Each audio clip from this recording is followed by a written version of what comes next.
Ladies and gentlemen, I take pride in introducing the greatest show on earth.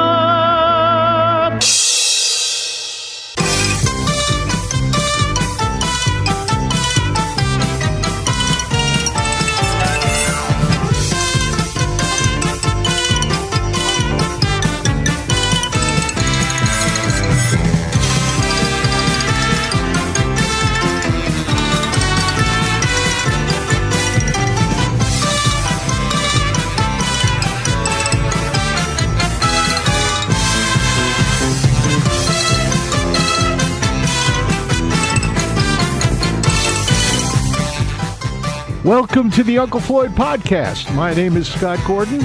Uncle Floyd Vivino and I join up for this podcast to discuss our time with the Uncle Floyd Show, music, theater, nightclubs, carnivals, circus, amusement parks, burlesque, and all things showbiz from our combined industry experience of over 120 years through the past 7 decades.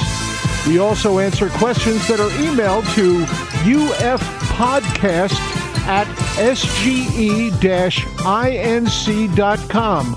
You will find that address and a link to support this podcast in the episode description.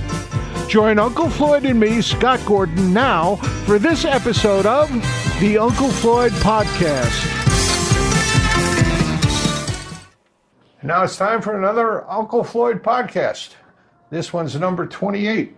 How you doing today, Floyd? So far, it's a great day. Okay. I was talking to an old friend of ours, Charlie Stoddard from the show. Told me to say hello to you. He said he's going to stop by and see you one of these days. With his whole band or what? No, just him. He is in a band. He's working in a tribute band to Eric Clapton.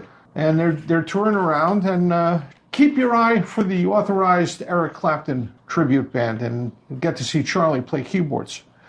We've got some questions. The first question is from Dennis DeLeo. Blades and Bagels did many shows in the old Eagle Rock location. How did WBTB purchase the house and convert it? Well, they didn't own it, if I remember correctly. The owner was Adam Sadlon. Adam Sadlon, correct. Robbie Sadlon, his son, was one of our camera people and technicians for many years. That's right. I'm sure it was occupied as a house at one time. Do you know how old that building was?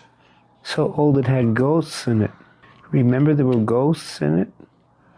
I know that house was built sometime in the 1940s, but I don't know exactly when. The old studio.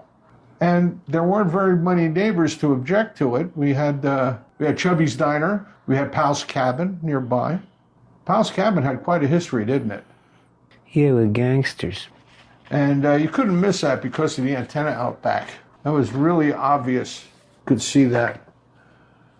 This is from Joe Brya in Peekskill, New York. He wants to know if you've ever met Zachary. Many times. Zach was on the show several times. Nice guy. Wonderful person. He came down, he did our Halloween show when we were syndicated. That was the first time we met him. Interesting story about that. We had a production assistant by the name of Marla. Joel Gallen came up with the idea of getting Zachary to do the show for Halloween. And she was tasked with trying to find him.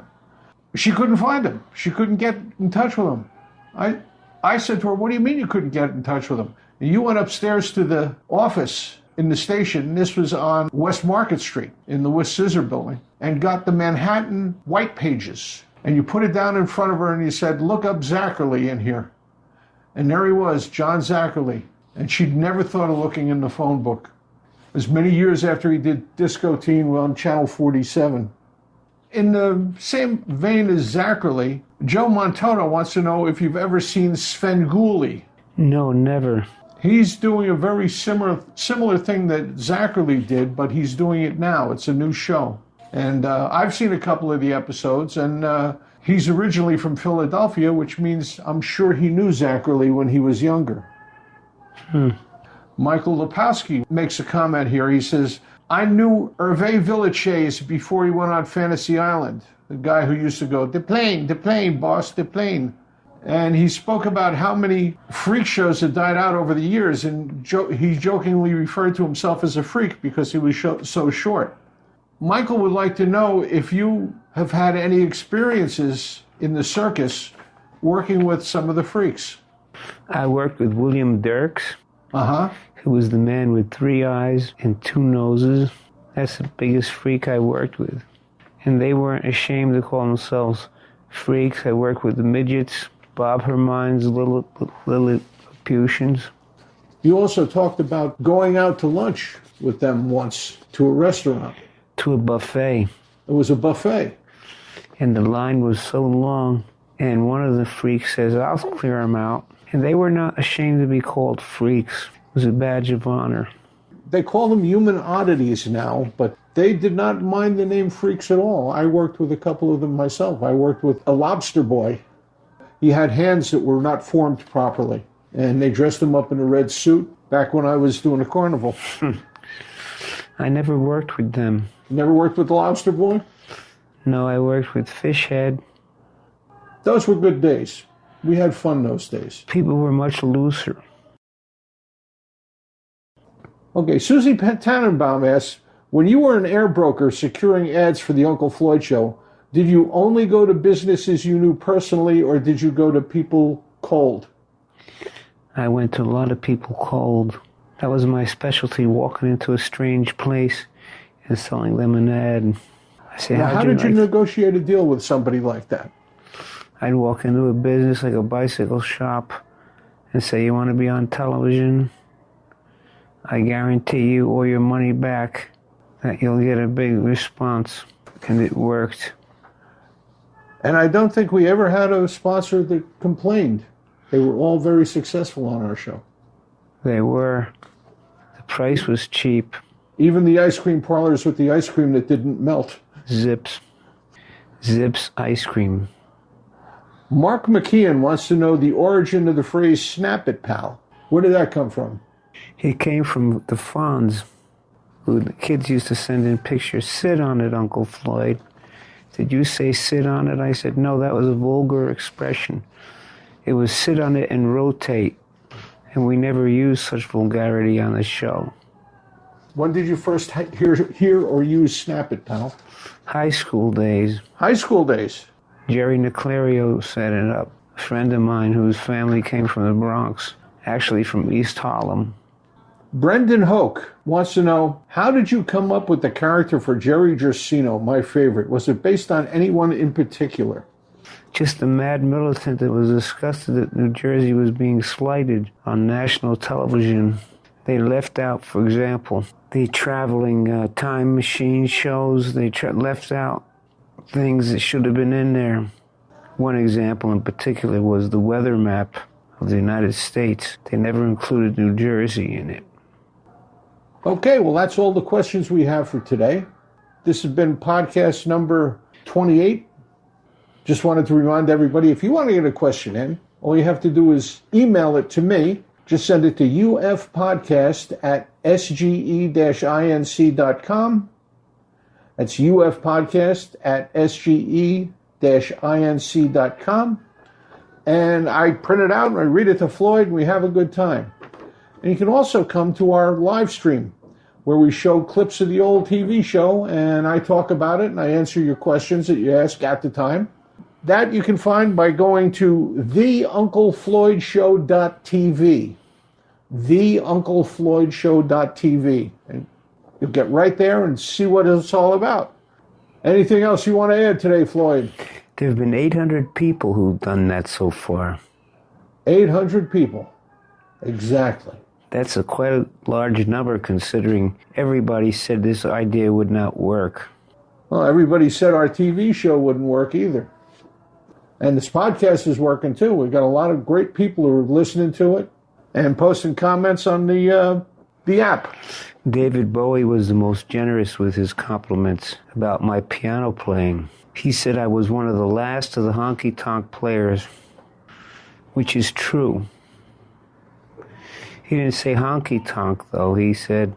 Barrel House. No, he said worse than Barrel House. I was a Barrel House player. All right. Well, time to say goodbye to the folks for the podcast, and we'll see you next time. Anything you have to say in closing, Floyd? No, but barrel house is an expression you don't hear anymore. A lot of people may not understand what that meant. Well, they call those kind of places old man bars now. Well, we all become old men if we're lucky. That's a fact. So goodbye, folks. We'll see you next time.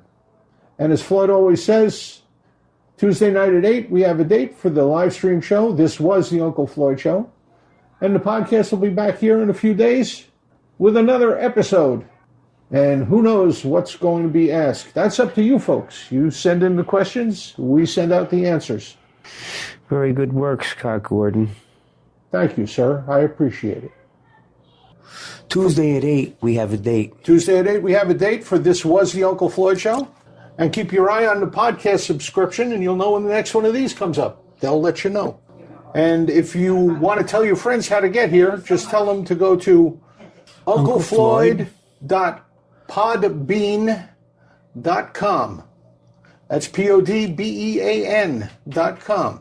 And if you want to send us an email with a question, just send it to ufpodcast@sge-inc.com. And it gets right to me, and I bring it over here, read to Floyd. We answer your questions about the show or anything about show business. Any part of show business, we'll be glad to answer. Very good. All right. So, see everybody next time. At Tuesday, we have a date. This program was produced in the studios of Scott Gordon Enterprises, Incorporated in Paramus, New Jersey.